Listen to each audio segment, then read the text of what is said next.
The Pulse Network. It's social TV.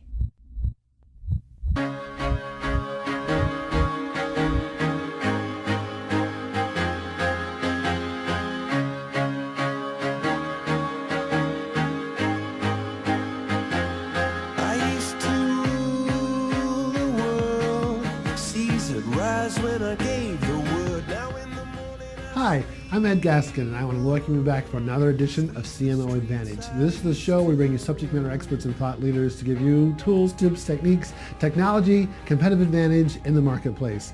Today we have a very special guest with us. We have Randy Drawas. I probably still got it wrong after that. Close, but Drawas. Drawas, oh my God, why would I do that? That's all right.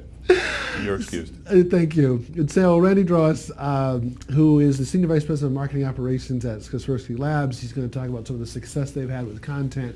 And CMOs out there, this is one of the things that you've always asked for, cases of how people are really using this new technology to get a competitive advantage. Today we're talking about his use of content and how he's done that. He's going to tell the whole story and using his company as a great example. So I just want to welcome you to the show. And thank you very much for inviting me. I see. So let's start out step one.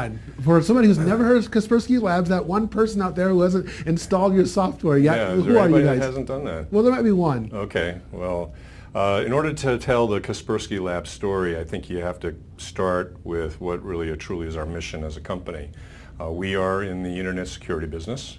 We are the fourth largest security company, internet security company in the world, actually the largest privately held one. But what our mission is really to deal with what everybody knows about, all of this cyber criminal activity, all these malicious types of things that happen on the internet. On the internet, it's just like anywhere else in the real world. You have good people and you have people that are not so good. And the thing about it on the internet is that the people who are doing these crimes, they don't see you. You're just a computer screen to them. So there's no real moral barrier for them. And so it's really quite prolific. And if so it's not like I knocked off a 93-year-old grandmother and stole her pocketbook. Right, exactly. I mean, you're not reaching into somebody's pocket to take their money. You have no idea who you're taking their money from or their identity or whatever it is. So it's kind of a fascinating phenomenon. And, in a lot of places, a lot of this obviously is very lucrative business. Some say, billions, tens of billions of dollars a year. But what you have is you have a situation where in some countries where there's not as much opportunity, you have very smart people who are trying to figure out how to make money. And we have people in Brazil and Turkey and China and Russia and the U.S. and elsewhere very focused on these types of activities. So I brought a chart with me, and on the chart it basically shows you the level of activity that's taken place today. In our lab, and we have a lab that's based in Moscow in the Russian Federation, we have automated technology that goes out across the internet and finds a lot of these things. We actually have in our software the ability that when people install, they check a box to opt into our what we call Kaspersky Security Network, where their data is anonymously sent up. If something comes into their machine, and it's questionable, our software evaluates that and then sends it up to our lab. So we have tens of millions of people around the world sending stuff up that gets automated by automated robots that look at these malicious attacks and then creates a fix and then sends that fix as a signature update to over 300 million machines around the world. So everybody is joined together to deal with how do we combat this.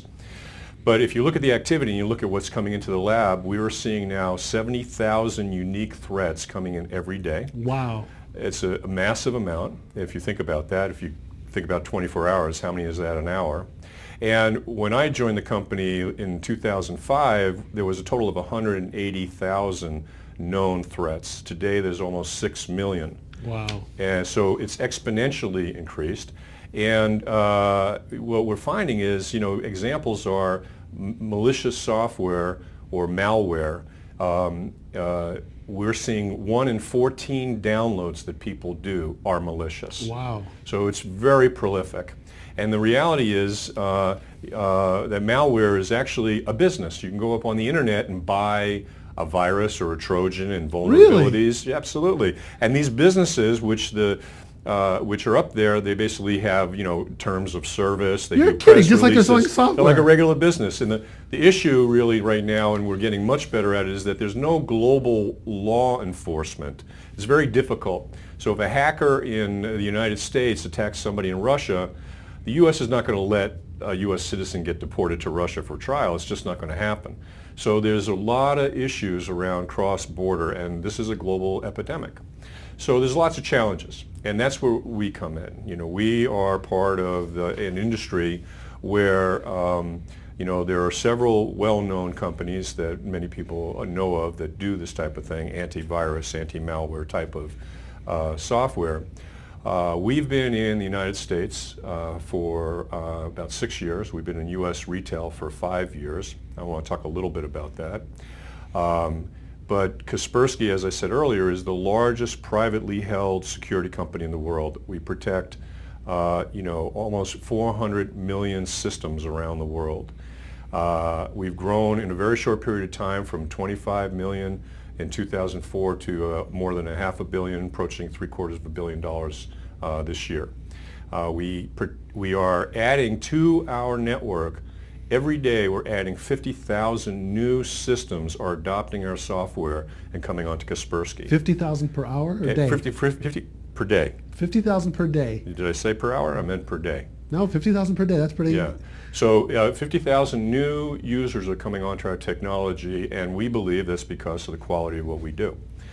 We do, and we won't get into it here, but we do some very, very sophisticated things to keep people safe. So we believe that, we're on the side of good when we're talking about what's going on in the internet. And in fact, today, our software is actually embedded inside other companies' technologies, including large companies like Microsoft and Juniper and many others. So that's also a source of great pride for the company. So that's a little bit of background of who we are. Okay. And so with the Internet Security Marketplace, Yeah. you're just one of them. Yeah. Which is a leader. Well, Well, the challenge for us was imagine, okay, we're 5 years ago, we're coming into the United States as a consumer product. We also have a B2B side of the business. We're coming into a market, actually the backyard of the two largest brands in the security space. Symantec with their Norton product in consumer, and McAfee with their consumer product.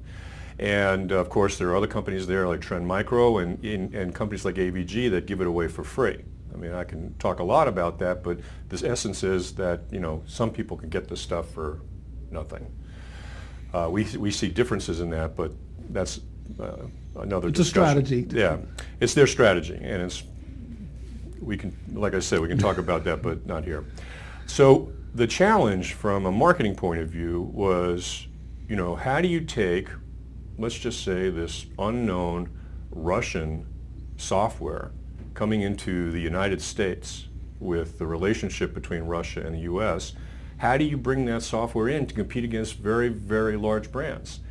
And, in fact, that was the challenge that was set to me and to my team, was to figure out how do we penetrate this market. Well, what I have here is I have some information about when we entered the U.S. market, which is in June of 2006, and we were lucky enough that Office Depot took us in, Fry's took us in, and they were the two first chains that took us in.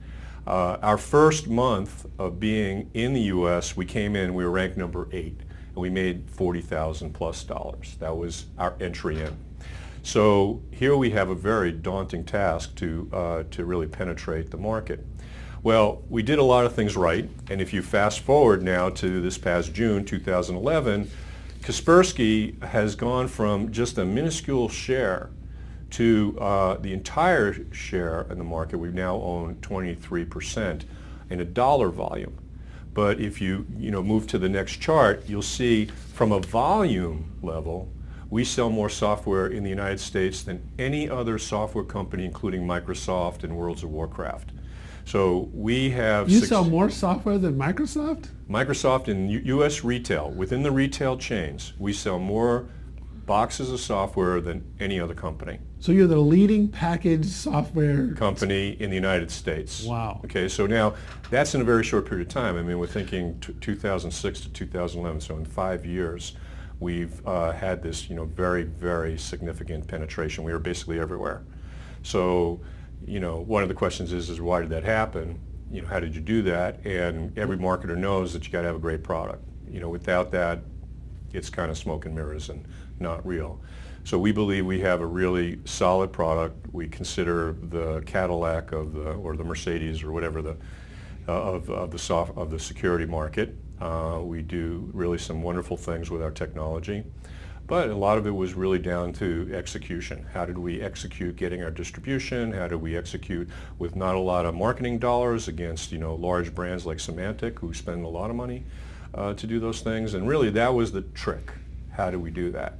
And a lot of it was just really, thinking about, where the opportunity lies. I would say to you that, if the truth to me is that our competitors stumbled. And when they stumbled, for instance, Symantec's product became very heavy and slowed people's machines down. People were looking for an alternative. McAfee was pulling out of retail, wanted to go more online. What it did was it opened a very large opportunity for us, and we were in the position to go in as the aggressor and take over those that market share. And as we've evolved, we've built these very, very strong relationships that are now really bearing fruit. So probably a lot more to tell about that story, but that's really where we are on the consumer side of our business. We're very happy and excited about what's going on there. So on the B2B side, a lot of other challenges. We came in, it's a very, very difficult market. If you think about what we do, everybody that we sell to already has what we're selling. If you're a company, you have McAfee in there, you have Symantec in there. And what we're trying to do is displace them. And our business is about, on the B2B side, is all about displacement. So that's the marketing and the sales challenge for a company that's in our space, and our competitors do the same. It's all so about how come displacement. you're not? I mean, I know that with the earlier graphics we had is that you were part of OEM, so you don't get in as an OEM into the enterprise space. No, well, we're not responsible for that. My organization is not responsible for that. There's another team that works on that. But I would say to you that yes, we are in a lot of enterprises through other vendors. Okay. So if Juniper is putting in a switch, the anti-malware component of that is us. Okay. So we are in, but there is perhaps a competitive aspect to it, but it's really, we have so much market share to gain right now. It's far from an issue for us. Okay. So B2B. Yeah, B2B. So, okay, so here's my situation. I walk in, they hire me to, do the marketing for the company, actually to introduce the product to the North American market. And so great, okay, we're excited, we're doing all this great stuff in consumer. I turn my attention to B2B. The challenge I have is, what am I given? I'm given a 30-day free trial of software to offer. I'm also given an occasional white paper that comes across, the ocean to me. Right, that's what I get. And now I'm just saying, okay, we'll go now build demand. And so what I realized even before I got involved with Kaspersky, in all of my previous roles, and I think any B2B marketer knows this, is that the key number one thing, aside from having a great product and a great message, the key number one thing to be able to stimulate demand is really content. Okay. Okay. Everybody says today content is king, and we've been saying it for years. Okay. And so the challenge to us was, how do we build out the content piece of our business so that we can create a demand machine? And so I had several challenges put before me. The first issue was that we were a no-name. Nobody knows who we are, and to this day, a lot of people don't know who we are, even though we sell more software in U.S. retail than anybody. So number one was, I needed to find a way to position us in this. And what I was really looking for was, we're an outsider coming into the U.S. market. I felt it was really important for us to be taken serious in some way, shape, or form to position ourselves in the middle of the public discourse on the issues around IT security. I need to figure out a way, how do we get in the middle of that conversation? So I needed to try to establish ourselves as a thought leader. I needed to get involved in the conversation. I needed to find ways to generate content. How am I going to do that? And I needed to do it in a way that differentiated us from our competitors. So that was the task. And I looked for years to try to figure this out. Well, you didn't have that many years because you had 5 years to do all the success. Well, but I would say, anyway, a couple of years, thinking this through.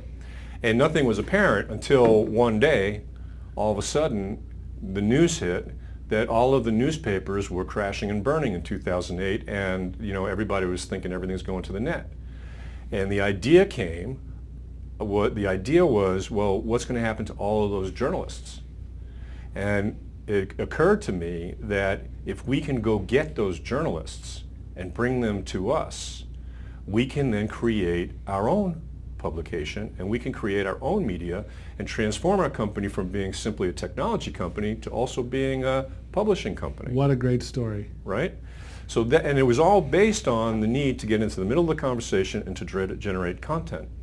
So what we did was we were looking for a way to get content on steroids. We knew that success, we can put out any program, email, direct mail, events, whatever it was that needed to be done, but we needed the content piece.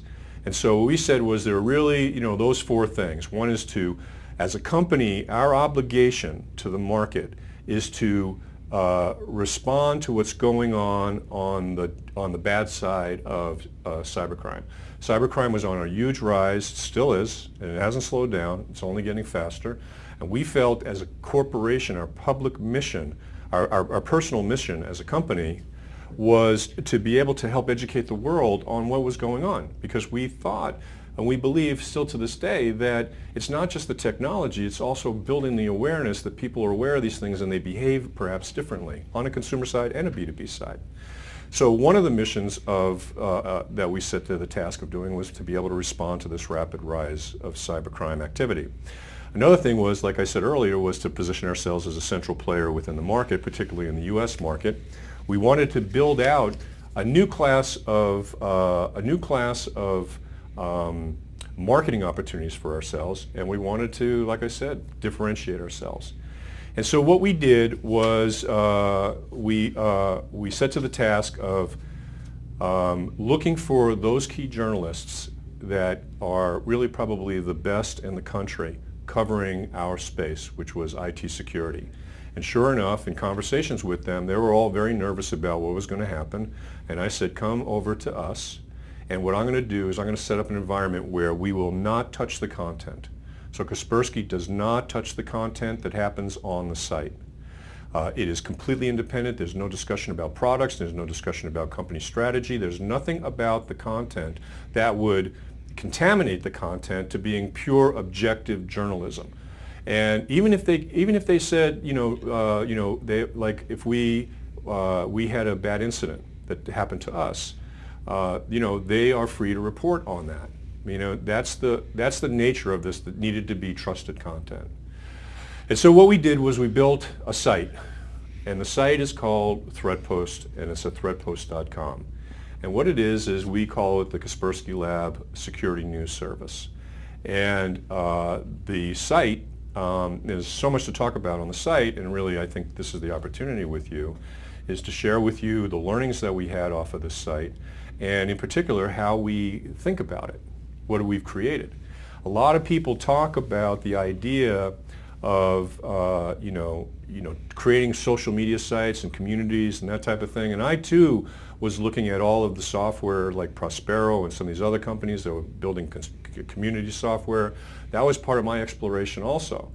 But what we realized was what we would be best at is creating a community through meaningful news and analysis and aggregating a lot of this information from across the internet. So you curate content as well? We curate content. In fact, we do an enormous amount of curation. You can easily go to Google and have them do, Google can easily aggregate for you. This is not what this is about. This is about having smart people looking, and we have an aggregation model that we use, looking out at where the big stories are. Sony gets hit, right? So okay, all of a sudden there's a rise of this. Well, we want to be one of the first to report on that. So what we'll do is we'll either take content that exists on another media, and we'll publish a commentary about that with a link directly to that media. Okay, so there's a symbiotic relationship between other media as well as with us. People take our content and bring it over to them. There's also our security journalists also go out and they, for example, when Adobe had a lot of vulnerabilities. When you had Adobe software on your machine, you can get attacked through it. Our lab discovered this. Our news service went out and researched this, and they published the news about Adobe being very vulnerable. As a result of that, the CTO of Adobe came to Threatpost to have a live interview with us to talk about what they're doing to patch their software. So when you did it live, did you do it over the net? Was it a podcast? How did you do a live? In that particular case, it could have been, I don't remember, it could have been a podcast, but we do podcasts, we do webcasts, we do enormous amount of stuff, blogs, everything. Okay. I mean, we're not limited in the way that we think about it. We're a regular publication, just like another publication would do it. That's what we do. And so, you can take a look around the site and see, see what the site's all about. But when you look at the site, what you have is you have the combination of intelligent aggregation of content from around the internet. So that's the social part of it. So we're basically, creating a main aggregation site with commentary. You have our own analysis, you have our own journalism, and you have our own content creation from webinars to perhaps surveys that we do. Okay. All right. So he's showing the viewers that now. This is the site. And it's gone through a lot of refinement. The team has basically thought it through. There's, we believe that what we've done is based on the comments from our audience that we've adjusted things and made the information much more accessible. People have very specific areas of security that they're focused on. Not everybody's focused on malware threats. They're focused on compliance or other things. And so what we've done is we've built the site to be able to do that. And so if you're really interested in the area of data breaches, you can go to our site and not only see the content that we've created, but also content that we've sourced across the internet that we think is important content. All right, I want to hit on a couple of things. One, you said you've got built-in marketing and lead generation from the site. Absolutely.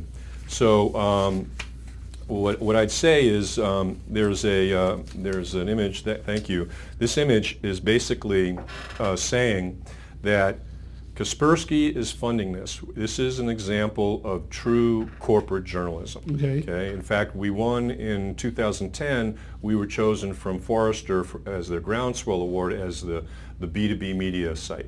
Okay. So we are a corporate journalist. Okay, and there's a fine line, but this is the way the site works. One is that the editorial, like I said, is free and clear of the corporation.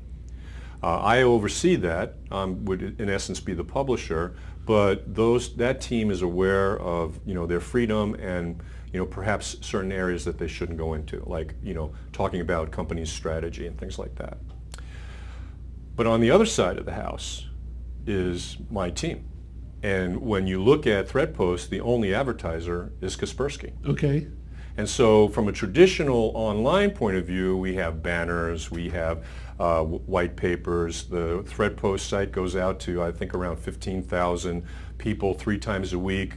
It's all sponsored by Kaspersky. So that's going out fairly often. We're introducing new product. We can promote it on our site.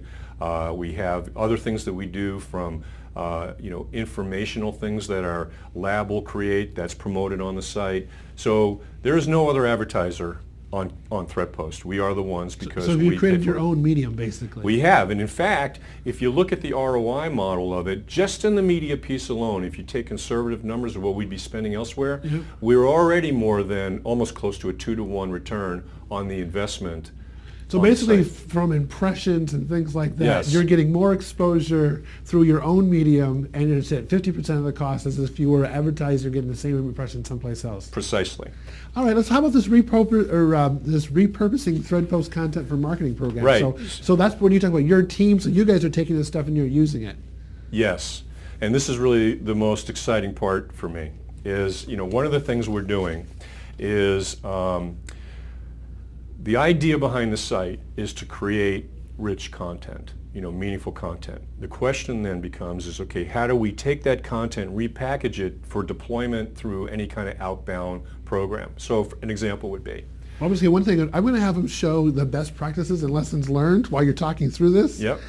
Because I want to make sure they get all these key points, but please give us last example. Okay, so let's just say a few months ago, Yep. we now have 200,000 people on the site. Yep. These are all security professionals. So what do? We basically hosted a survey. In the survey, it was about a survey about mobile security. The survey was created by some very, very senior security journalists. The content that came out of that survey and the survey that was created, obviously if you responded to the survey, you would instantly get the results back, or you would get the information back in exchange for participating. But now that content is now content that we use on an outbound marketing program to go out to the larger market to talk about the views of IT security professionals with regard to mobile security. And so now all of a sudden it's creating fascinating, interesting content that's not coming from us, it's coming from the market. Got it. So we would also take things and package up content. Like for example, you remember last fall Iran was attacked with the Stuxnet virus. Incidentally, Kaspersky announced that on August 5th. In fact, I was in New York on the announcement of that. We were the first to bring it to the public. Our lab had seen it, and what it was really the first ever attack of its kind. It was truly cyber war, and there's been never anything quite like it. But there was a lot of press about that, a lot of discussion about that. And what did we do as a content team is we packaged that up and we created an offering to go out to the market that's all about Stuxnet. What does it mean? Okay. What is it and what does it mean? Okay. So now what you have is this remarkable resource to create really very meaningful content. It has nothing to do with our products. It has nothing to do necessarily with Kaspersky other than we're But it offering this. positions yourself as a subject matter expert, thought leader. This is the place to go. And a way to draw people into our pipeline. All right, so as we close here, best practices learned.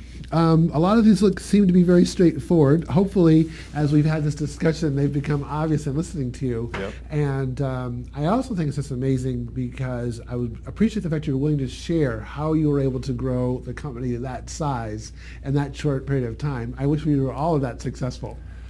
Well, it's a hot space.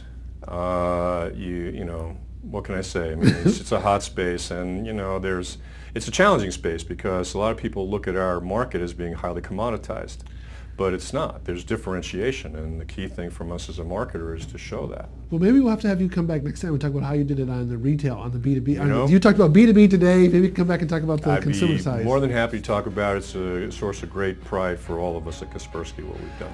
All right. Well, thank you, viewers, for coming back again for another edition of CMO Advantage. I'm your host, Ed Gaskin, and we look forward to seeing you next Friday at 2 o'clock. Thank you so much. I used to roll the dice, feel the fear in my enemy's eyes, listen as the crowd